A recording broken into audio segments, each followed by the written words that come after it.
Testing, mic check, 1, 2, 3. Testing, mic check. Welcome, ladies and gentlemen. Give me a thumbs up if we're good, guys. Testing, mic check, 1, 2, 3. Testing, mic check. We good?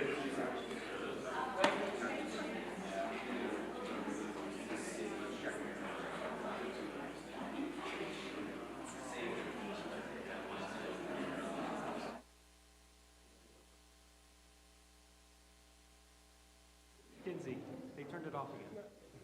Yeah, they turned it off again. That's what they do. That's what they do. Have to go on. I think that's the policy. I don't want a mic check. I just want it on. Okay. It's just something that John's crazy. So let him practice and talk or whatever.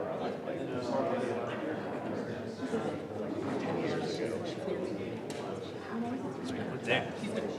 Yeah. That's what they It's just policy. It's not their, I don't think it's just their independent thing. I think it's, they've been told. Probably not, from their point of view, probably not a bad thing. It sucks for us. It makes us nervous.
Well, good morning, everyone. Here we are again on another day of Democrat shutdown. So I wanted to come out and just share with you some thoughts, answer some questions, tell you, I guess, reiterate the simple truths of how we got here. Those truths have been obscured just a bit because the Democrats are in a relentless effort to spin the facts.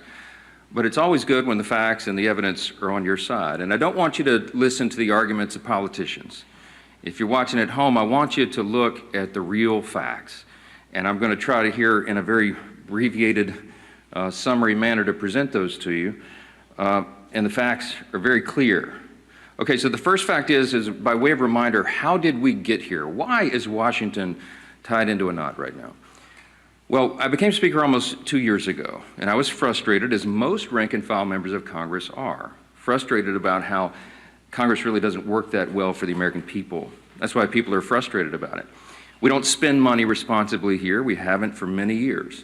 And the reason for that is because typically, for the annual funding of the government, it's done in a back room. Literally, there's a deal made by the top 4 leaders in Congress, and that's hoisted upon the members, usually at the end of the year, right before a holiday, in an omnibus spending bill. Sometimes the bills are thousands of pages long, and it's always said that few members have fully read it or understood it. That's largely true because they weren't involved in the process. So when I became Speaker, I've been doggedly determined to make this House and the Senate work again, to do right by the American people, to get the process, to rebuild the muscle memory, to get back to the way it is supposed to work. And what does that mean? It means that Congress is supposed to carefully deliberate over 12 separate appropriations bills every year. Why? Because we divide the spending of the taxpayers' funds into 12 categories so that everybody can go through that. And all the elected members, the duly elected representatives of the people, can come here and have a debate and a discussion. We do that through the Appropriations Committee, they're the specialists on it, the members of the House and Senate who work on it around the clock, 365, every day of the year. And then they put together a product that goes to the full body in the House and then the full body in the Senate, and they work on that together, and they come up with the most efficient and effective way that they can build consensus around to spend the taxpayers' funds. Well, we started that process back this year, and I'm so proud to tell you that we're rebuilding the muscle memory. It's like pushing a boulder uphill, but we've got it done. And we worked 12 separate appropriations bills through the House Appropriations Committee. I mean, they worked hard in a bipartisan fashion, Republicans and Democrats. They worked on it steadily. We got 3 of those bills on the floor. We debated them on the floor. We passed them on the House floor. And we sent that over to the Senate. Meanwhile, the Senate passed 3 of their own bills off the floor. That hasn't happened around here in many years. And all of that process that I just described takes a lot of time and a lot of work and energy and effort. And our appropriators, while they were working in good faith, they ran out of time. Why? Because the end of the fiscal year is September 30th, not December 31. And so the clock was just running out. So what we did, because Republicans are in charge of both houses right now, is the responsible thing. Leader Thune in the Senate and I in the House, we sat down with our appropriators and we said, let's come up with a simple stopgap measure to keep the lights on and keep the government open so that appropriators can finish this very healthy process for the people they represent. And so we put together a very simple, clean, continuing resolution. Why do we say it's clean? Because there's nothing to it. It's 24 pages. It's the bare minimum. It just says, keep the status quo, which, by the way, for all my Democrat friends, is the Biden-era policies and spending that we haven't been able to fix yet. We're in the process of getting appropriations done to repair all that, but we needed more time to do it. So in a bipartisan fashion, Democrats and Republicans got together and said, you know what? Fine, let's extend this until November 21st. The Democrats in the House agreed to that. That was the date. We put that bill on the floor. We passed it out of the House in bipartisan fashion. And we sent it over to the Senate. Well, now we expected, I thought, that Chuck Schumer would do what he's always done. The man has served in Congress 3/4 of my life, I think. And he has given impassioned speeches over the year, most recently in March of this year, that you have to fund continuing resolutions. You can't shut the government down because it's irresponsible and painful for the American people. He was right in March. He is not right today, which leads me to fact number 2. Fact number 1 was how we got here. Fact number 2 is why are we in this mess? Why did Chuck Schumer change his tune, and why is he now saying exactly the opposite of what he said 6 months ago? A picture's worth 10,000 words, okay? This is a copy of the Washington Examiner. Zoom in on that, all right? If you can't see this at home, I just had this on my desk on a big stack, and I found it. This is published March of 2025, March 26 exactly.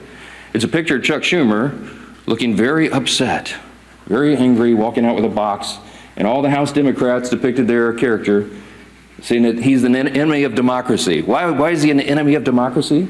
Because the far left base in the Democrat Party has turned on Chuck Schumer because he did the responsible thing, get the lights on. Why?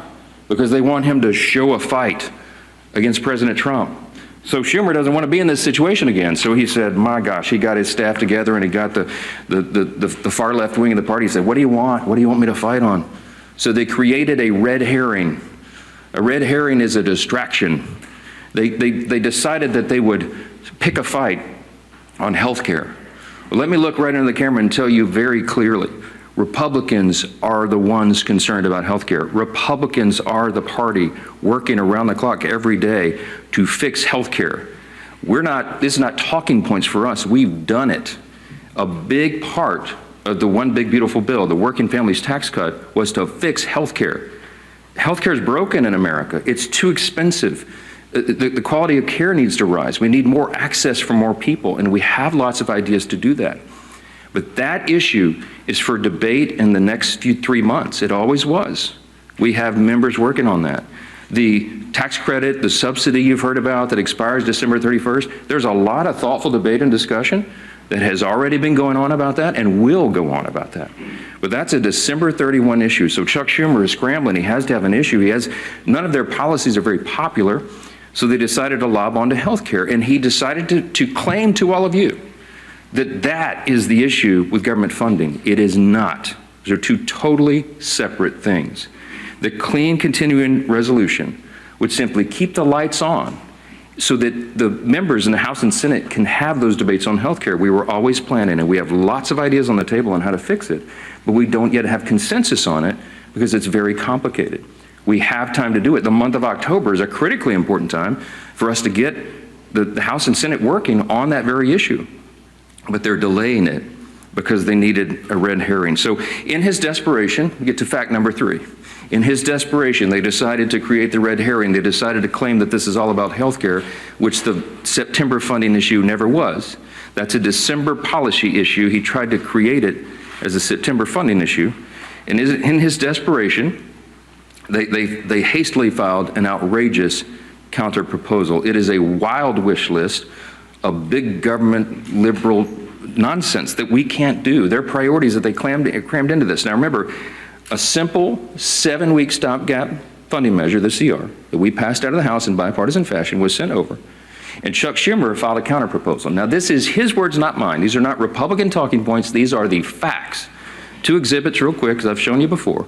This is page 57, an excerpt of his bill, section 2141, where you see that right there that they want to repeal the health subtitle of the Big Beautiful Bill. The One Big Beautiful Bill, the Republicans got signed into law July 4th. The Working Families Tax Cut, we're so proud of that because it has so many amazing things for all the American people, a marquee piece of legislation. But among the most important were the reforms that we did to healthcare. Why? Because Medicaid, for example, is broken. Medicaid doesn't work well. It's underfunded, and it was full of fraud, waste, and abuse. And we took our opportunity to fix that, and we did. So what did we do? We went into Medicaid and we said, we got to stop the waste and abuse. We got to make sure that illegal aliens are not on Medicaid. Medicaid is intended for U.S. citizens only, not illegals who break our law and come over the border. And we've got to make sure that young, able-bodied men who do not have dependents are working and not riding the wagon. Work is good for individuals. It's good for the communities they live in. It's good for their own well-being and for the people around them. And so we said, don't sit on your couch and play video games. By the way, also not a talking point. There was an AEI study, I think one of the organizations that polled this, and most of these young men who are not working are sitting around literally playing video games. Get back to work. So we put that in the law. And the big thing was making sure that an estimated 1.4 million illegal aliens are no longer riding that wagon either. Why? Because Medicaid had to be strengthened. Medicaid is intended for the elderly, the disabled, and young pregnant women, as I use an example, who are in difficult situations. They need the resources desperately, but the resources are being drained by people who were never intended to be there. And so Republicans got busy and fixed it. We put it in the big, beautiful bill. So, back to fact number 3, I guess I'm still on. Chuck Schumer files a counterproposal and says, we want to reverse all that. Well, among the effects, among the things that he would reverse is putting illegal aliens back on the program. Don't take my word for it. Look at the evidence. Over here at Exhibit B. This is the list of the actual provisions that would be reversed if Chuck Schumer's language was voted on and passed. Among those, it would end, see, these are the provisions, the Working Families Tax Cut Act, these are the provisions of our bill that did each of these things. We ended Medicaid funding for most non-citizens. They would reverse that, and it would cost American taxpayers, hardworking Americans, an estimated $6.2 billion. And you see, you just go down the list. The California loophole, you know what they did in California, Gavin Newsom and the team out in California? They expanded Medicaid to cover all able-bodied illegal alien adults. These men who could be working or whatever, I mean, they're not even citizens, never intended by Congress. They put that on the tab of the taxpayer. And so we reversed it. Chuck Schumer would repeal that. He would repeal those repairs, and this is what it would cost you. Do the math. I won't go through each line, but it's on the website, speaker.gov. You can pull this up. It amounts to $192 billion, $192.8 billion. So almost $200 billion that Chuck Schumer wants to put back in. Also, by the way, while he's repealing our health subtitle, he would also repeal the $50 billion that Republicans put into the bill to support our rural hospitals around the country. Why would Chuck Schumer do that? Because he's desperate for political cover. Let me keep going on this. By the way, these are enhanced COVID-era spending under Joe Biden for all this healthcare stuff. It was stolen, fraud, waste, and abuse, rife throughout the programs, and we fixed it, and they want to reverse that. By the way, this has always been what the Democrats wanted to do. You all remember, I know, the 2020 presidential election. We've all seen the video over the last week or so, where they asked every single candidate for the Democrat nomination on the stage running for president, is it your intention to give health care to illegal aliens who come into the country? Every single one of them raised their hands, including Joe Biden and Kamala Harris, and that explains a lot of this. All right.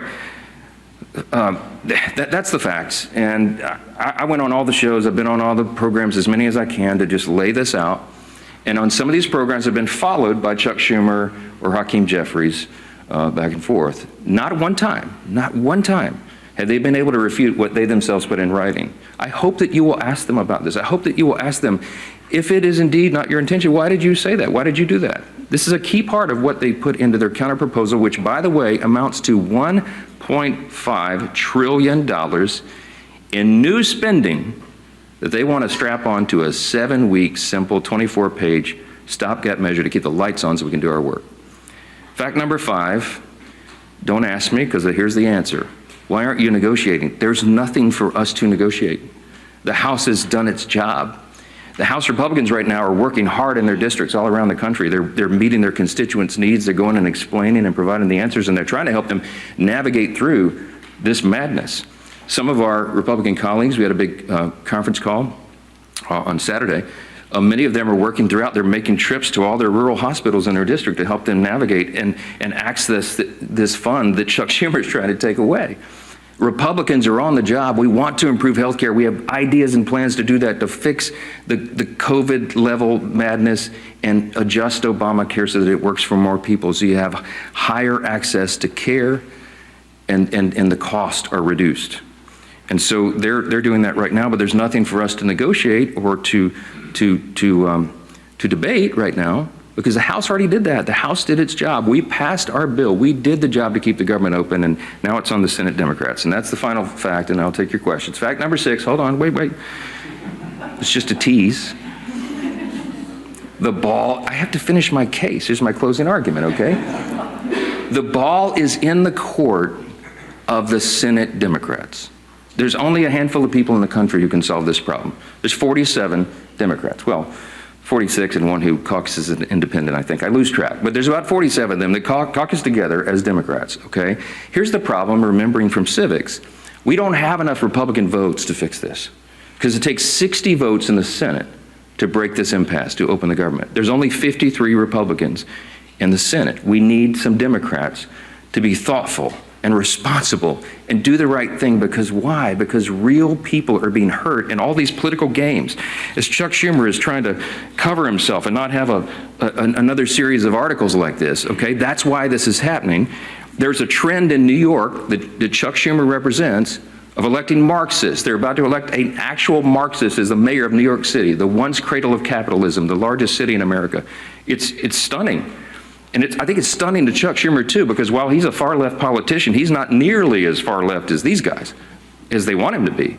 And so he's trying to find political cover. And in doing that, he's hurting real American people. Who's being hurt?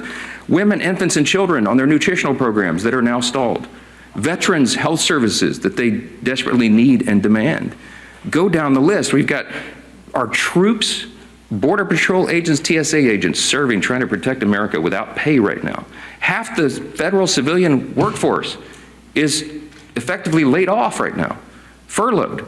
They can't go to work. They don't have the money. Chuck Schumer, for political cover, decided to turn off the funds, and real people are getting hurt. FEMA services. I keep saying this because I live in a hurricane state. We're in the middle of hurricane season, and flood insurance policies cannot be renewed or purchased right now because Chuck Schumer's playing political games. This is real pain for real people. I can go on.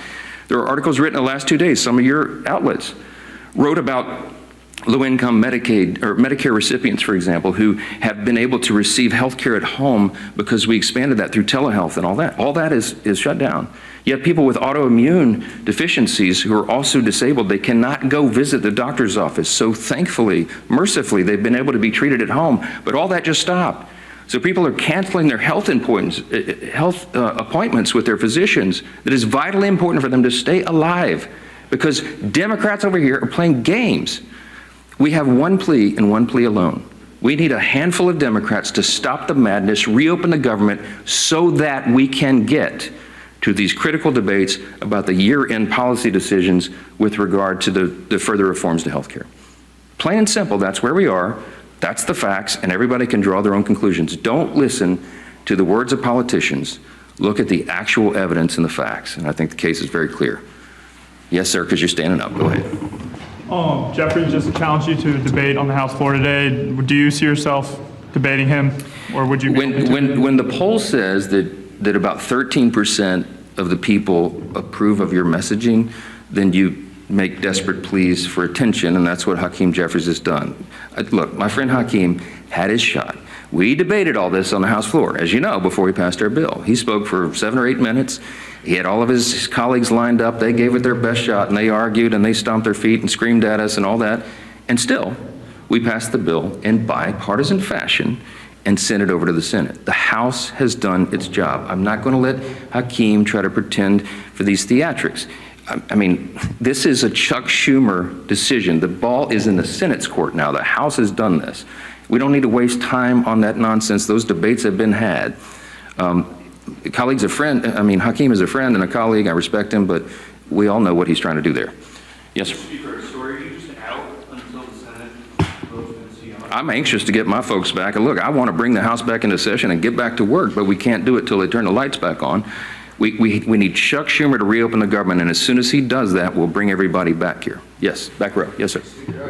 Why not call the House back in the session? Because with respect to what you said at the start about the importance of passing funding bills, there are still 9 funding bills to pass in the House. Yeah, well, we've passed them through the House committee. They're out of committee, and we'll get them on the floor. And the appropriators have been working, and they are working as we speak, on trying to figure out which packages of bills we can move to the floor next. And there's some really good discussion that's been had. I myself have spoken to Democrat appropriators on the other side about these things and our commitments to move that and do it.